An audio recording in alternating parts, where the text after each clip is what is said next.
And here it is, guys. Here is the 1995 Daihatsu Hijet. I am here in Ports America. I went ahead and purchased tires ahead of time, but these tires look perfect, and they're snow tires as well, so these tires are fine. All right, look at that.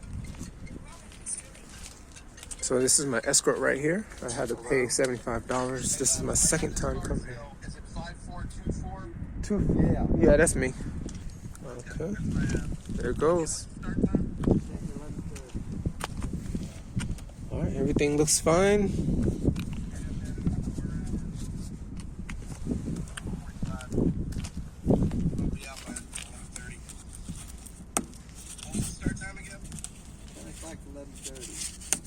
Let's take this off. Come on now, this is my second time here, man. I'm broke. Help a brother out.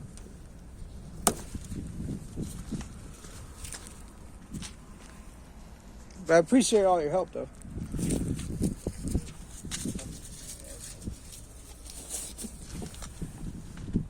The company. My company too. Money hungry. Big time. All right, so right here, the seat looks a little warm, but it's okay. Everything looks fine. I think this is in pretty good condition. I'm happy. Okay, we got the headliner. The headliner's a little loose, but it's okay. I'll put a little glue up there to keep it up there. All right, we got AC, got automatic, 4x4, four-wheel drive. We got power. The only thing it doesn't have is I wish it had a dump, but it doesn't. But it's okay. We also got a manual, the Daihatsu manuals. Everything's in Japanese, but it's all good. So I'll do Google Translate to translate that. Got a glove box. We got some tools in there. I don't know what this is for, but hey, everything looks to be in order. Got a little Japanese radio, doubled in. I can remove this particular radio and put a doubled in there, so I'm pretty happy about that. So got a coin tray. Let's see what's in there. All right, and they have the two little nuts in there for this license plate, which is great. Everything looks fine. All right. So it says the AC was done in 2000. I think that's 2019. I'm not sure. All right. That's it? Still running? Well, let's check. No. I have a brand new battery anyway. So I brought a second battery. It doesn't have a lot of gas, so it might fall out. Nope. So doesn't run, so that means I need to change the battery.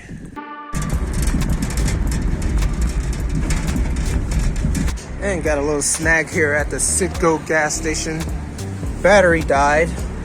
It barely wanted to start even with the battery backup on it. We jumped it at least 2 times at the port. So good thing is I went to AutoZone and purchased a Duralast lawn and garden battery, 435 cranking amps and 350 cold cranking amps. So with that should be good enough. So I'm gonna show you how I did it first before I installed the battery. First, you want to take this off right here. This is a 10 millimeter. These are also 10 millimeters for the positive and negative. What I did was that I went ahead and just separated the negative and the positive with this flathead screwdriver so it could fit the lawn and garden battery. So once you widen it up, you should be able to stick it in without a problem. As you see, this has like the pencil type from Japan, so I couldn't get one of those thicker ones. So let's see if this works. So this is positive. Let's go ahead and flip this over. Let's get this out of the way. Let's get this out of the way. Doing this at the gas station. Gotta do what I gotta do. Don't hit me. Alright, let's do this.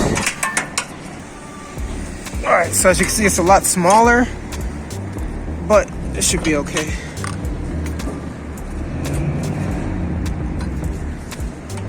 I have straps if necessary, if this particular bar doesn't go over it. So just like that, straight through there. See, there's a little hole. Put it down, and you can just place it right down. You can place it like this, or you can place it through the hole, either way. Let's see how I'll do it. think it's better to place it like this. Let me see if that'll work. I'm not sure if that will work. Okay, that should work. I need my 2 hands, I'll come back. Alright, just how I was able to do it. So I did it from the outside instead of going through the hole. Now it's on tightly before I don't think this bar will work. Maybe down here, I'm not sure. If it doesn't, I have tie straps to keep it down. But let's go ahead and check to see if the car starts first.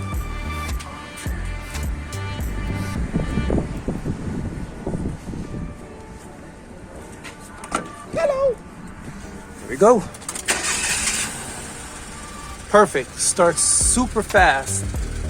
No issues. All right, let's go ahead and tie it down. Woo! I'm happy.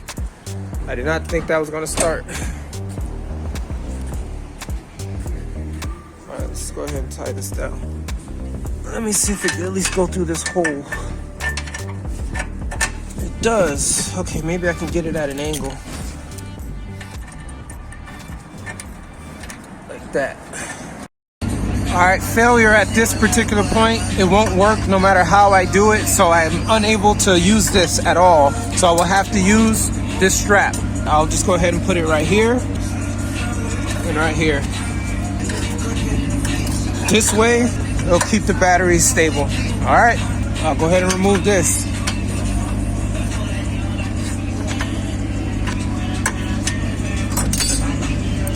I'll just remove this for the meantime and save it until I get a battery cover or something from Japan.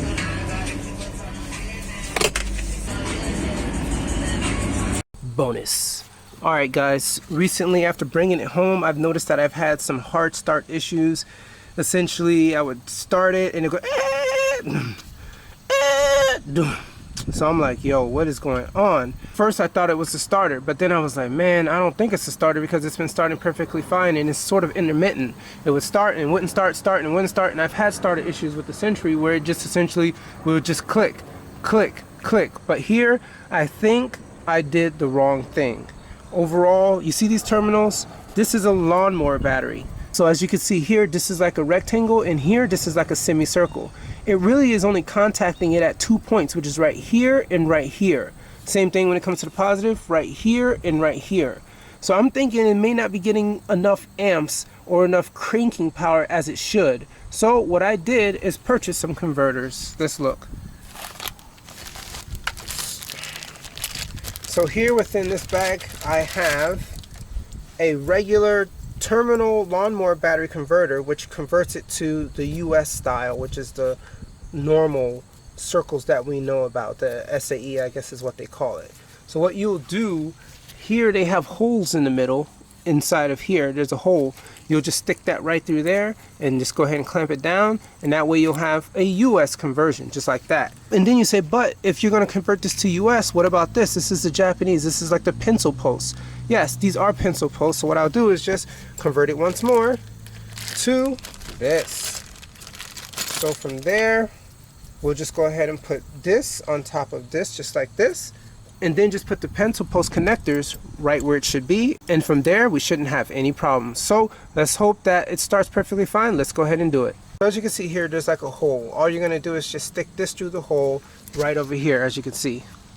So don't worry guys, I'll make sure to post a link within the description for all the tools you see within this video. So this here is gonna be a 10mm socket head right here. Let's go ahead and remove the ground first. And definitely you want to watch out for corrosion, because it definitely got corroded, which also probably assisted in not allowing the battery to start. So it's been getting kind of rusty in there because of the morning dew. So make sure you have your wire brush with you to clean that off. Now let's get the positive. Alright, set this aside. Let's remove this all together. Look at that. Look at all that. I've already cleaned this already, so I definitely need to make sure I put some type of lubricant or some type of gel or grease there so it doesn't get all rusty and crusty like it did right there. Let's push this back. Same thing here. Not as much as the negative, but we'll go ahead and clean that off. Look at that, it's pretty much only touching it at 2 spots, and I don't think that's good when it comes to starting systems. So hopefully this solves it with these adapters. All right, let's go ahead and install it.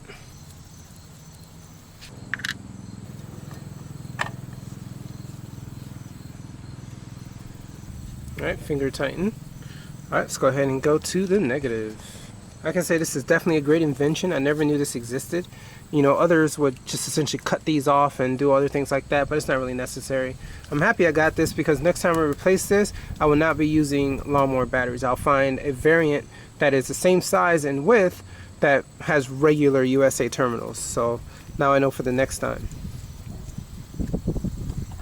All right, to tighten down these posts, it's going to be a 12mm socket.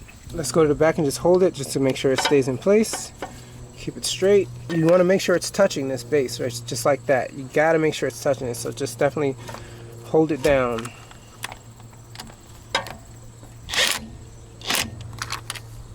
All right, that's on.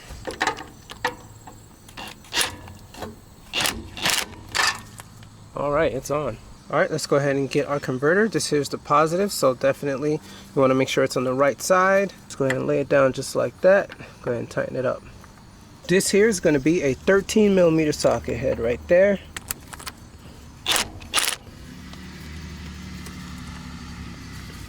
All right, that's on tightly. Pretty good. And now the negative.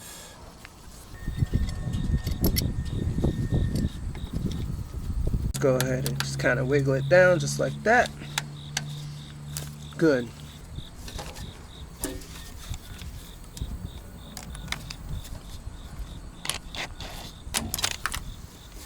All right, now it's time to go ahead and place on our positive terminal, just like this.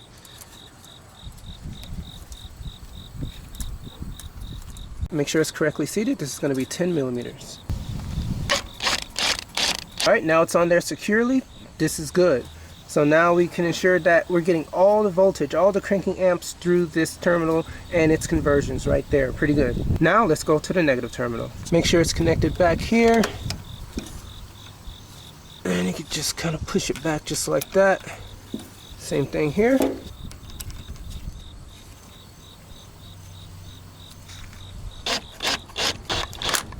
There we go. On securely, on tightly. Now let's go ahead and start up this car. All right, here's the results. Wow, that started super smoothly. Like before, it would take a while. Boom. Now, as you can see, it starts so smooth. It doesn't have any problem starting up at all. So I'm happy to say that this is another edition of JCM Fix. All right, guys, thank you for joining me today. Once again, I have super many more Hijet videos to go, so you'll see it in time. Just stay tuned to my channel and have a blessed day. Cheers.